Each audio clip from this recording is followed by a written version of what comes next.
السلام عليكم ورحمة الله وبركاته. من مركز فني خدمة ديزل لإصلاح وربط رمبات الرشاش. طبعا النهارده الجمعة يا جماعة عمر، عندنا طبعا من خيرات الله اللي من الفيوم واللي من المنيا واللي من هنا. تعالوا مع بعض كده نشوف ايه المشاكل بتاعت اليوم النهارده. طبعا ده كل العجل ده بيحل، اللي جاي تعديل سحب واللي جاي اعراض بتموت في المطالع. وتعالوا مع بعض كده نشوف القصة فيها ايه. طبعا زمايلنا كويسين هم، معانا 15 ناحية تانية اهي. تمام كده يا محمد. جاي مين وحش؟ ايوه جاي من احسن ناس طبعا. اخبار الكتاكيت والبيض والكلام ده كله شبع السرير الناحيه الثانيه. انتوا في المدينه المدن. ايه مشكلتك النهارده؟ سحب بس العربيه اخرها 120 قافله على 120 ما بتعدهمش صح؟ ما بتعديش 120. تمام. طبعا يا جماعه احنا العربيه دي جايه مشكلتها سحب، وان شاء الله انتظرونا. طبعا ده قبل، عشان انتوا اللي طلبتوا مني قبل، انتوا بتتعبوني كده خلي بالكم.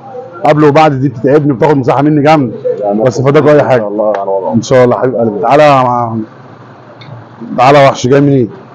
لا من اسيوط. من اسيوط؟ جاي مخصوص من اسيوط؟ لا انا كنت هنا بس قلت اعدي عليك. صح كده؟ تنورتني. امورني يابا. مركز البداري. احسن ناس يا باشا، انتوا نورتني النهارده والله. ان شاء الله ربنا يقدرني كده ونبيض وشنا معاكم. قول يا رب. خلي بالك ده كلها بتوفيقات ربنا. احنا سبب وربنا بقى اللي. سمير ابن اخويا ساكن هنا على راسي يا عم سمير، ده اخوك كبير. على راسي يا باشا، تشرفتوني والله النهارده. حبيبي يا هندسه. تعال ينفع. تعالى نقرب شويه يلا. ينفع الراجل ده يبقى جاي 700 800 كيلو ويمشي من عند الديزل زعلان؟ لا الله طالما تحصل. ما انا قالوا لي ايوه قالوا لك ايه بقى؟ روح لابو هيبي. ايوه قلت الديزل لوحده هيبي. حبيبي وخش هتجيبك، ولو حكيتها مش هسيبك. حبيبي الراجل ده راجل محترم. حبيبي والله. والله الراجل ده راجل محترم. الراجل اقسم بالله جاي من قدام ورشه من امبارح، يعني هو جاي مخصوص، جاي جاي من اخر الدنيا. قول لهم جاي منين؟ من جني. والله جاي من جني. والله 15 يوم مكلمني يا عم ده بعت لك نقله. قال لي لا انا هاجي فوق. والراجل ده عربيه برضه بس جاي يجرب يشوف شغلنا اهو. ان شاء الله ان شاء الله ان شاء الله ربنا يقدرنا كده. طبعا كلها بتسير ربنا. بعد ما نخلص العجل ده هنطلع لكم الناس دي، والعجل ده يتجرب ونقول لكم ايه الدنيا فيها ايه. طبعا اللي جاي تعديل سحب، واللي جاي حلل ترومبه، واللي جاي فيه مشكله وش. فاتمنى من كل يعني اي حد يشوف الفيديوهات بتاعتنا اشترك في القناه عشان انت بتتفرج على الفيديو مش هتجيلك تاني. مشاكلنا ان عندنا المشاكل كتير قوي، يعني عندنا المشاكل هنا بتجي لنا كتير قوي. فانت ممكن تبقى صاحب عربيه ويبقى عندك المشكله بسيطه وتروح عند حد مش فاهم، وكتير مش فاهمين وكتير فاهم. فكل واحد ربنا جعل له رزق. يا جدعان بلاش الميكانيكي يلعب في الترومبه، ابوس ايديكم. تعال بص اللي جاي من اخر الدنيا ايه اللي عنده. دي طبعا دبابه يا جماعه، طبعا جايه لنا برده. دي 15 دي بتاعت اخويا الكبير طبعا العيس.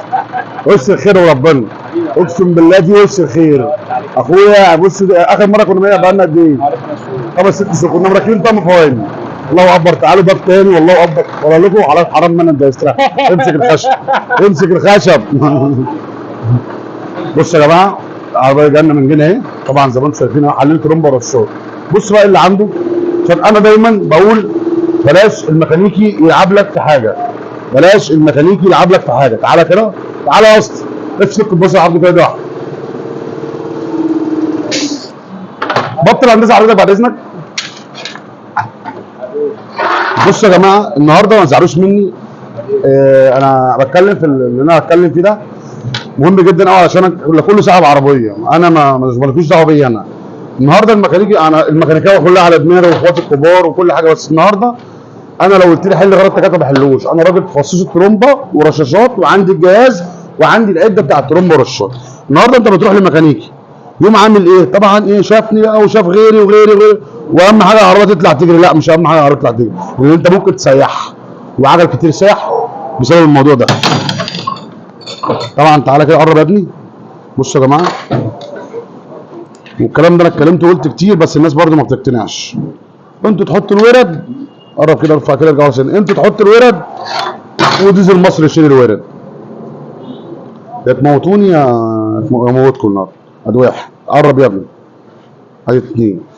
الوردين دول يخلوا عربيه تموت في المطلع، يخلوا عربيه ما تسحبش، يخلوا عربيه تشرب فرق بس جاز في المشوار. هنقول مثلا 10 15 لتر.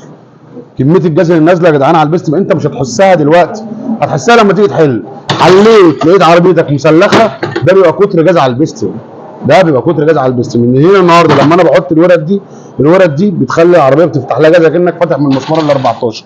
ما علينا. تعالى النهارده بقى كده انت الصوصات دي يا جدعان هو مش حاططها وخلاص، يعني الاربع صوصات دول كل حاجه وليها حاجه. عندي صوصه المطالع، عندي صوص الفرنسي، عندي بص الصوص معوجه ازاي، قرب يا ابني.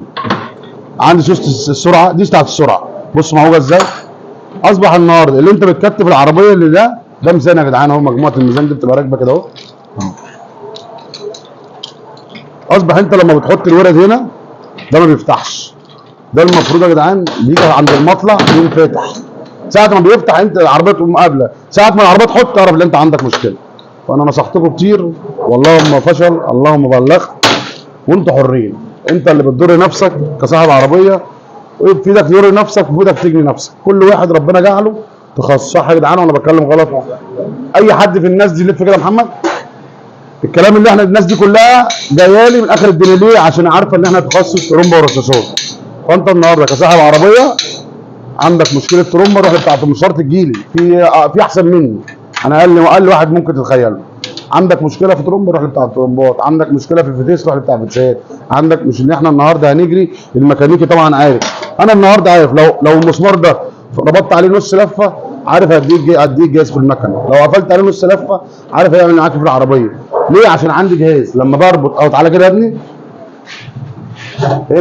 هنا في معاييرات اهو، انا عارف الكلام ده كله، الازايز دي كلها معاييرات جاز. بفتح عارف هيديني قد ايه جاز، بقفل هيديني ده جاز. الميكانيكي مش عارف على ال 600 لفه هيديني قد ايه، على ال 700 لفه هيديني قد ايه. بلاش الورد يا جدعان عشان الورد بجد هات يلا. فتمشي على الكورنيش بلاش ورد يا جدعان، ابوس ايديكم.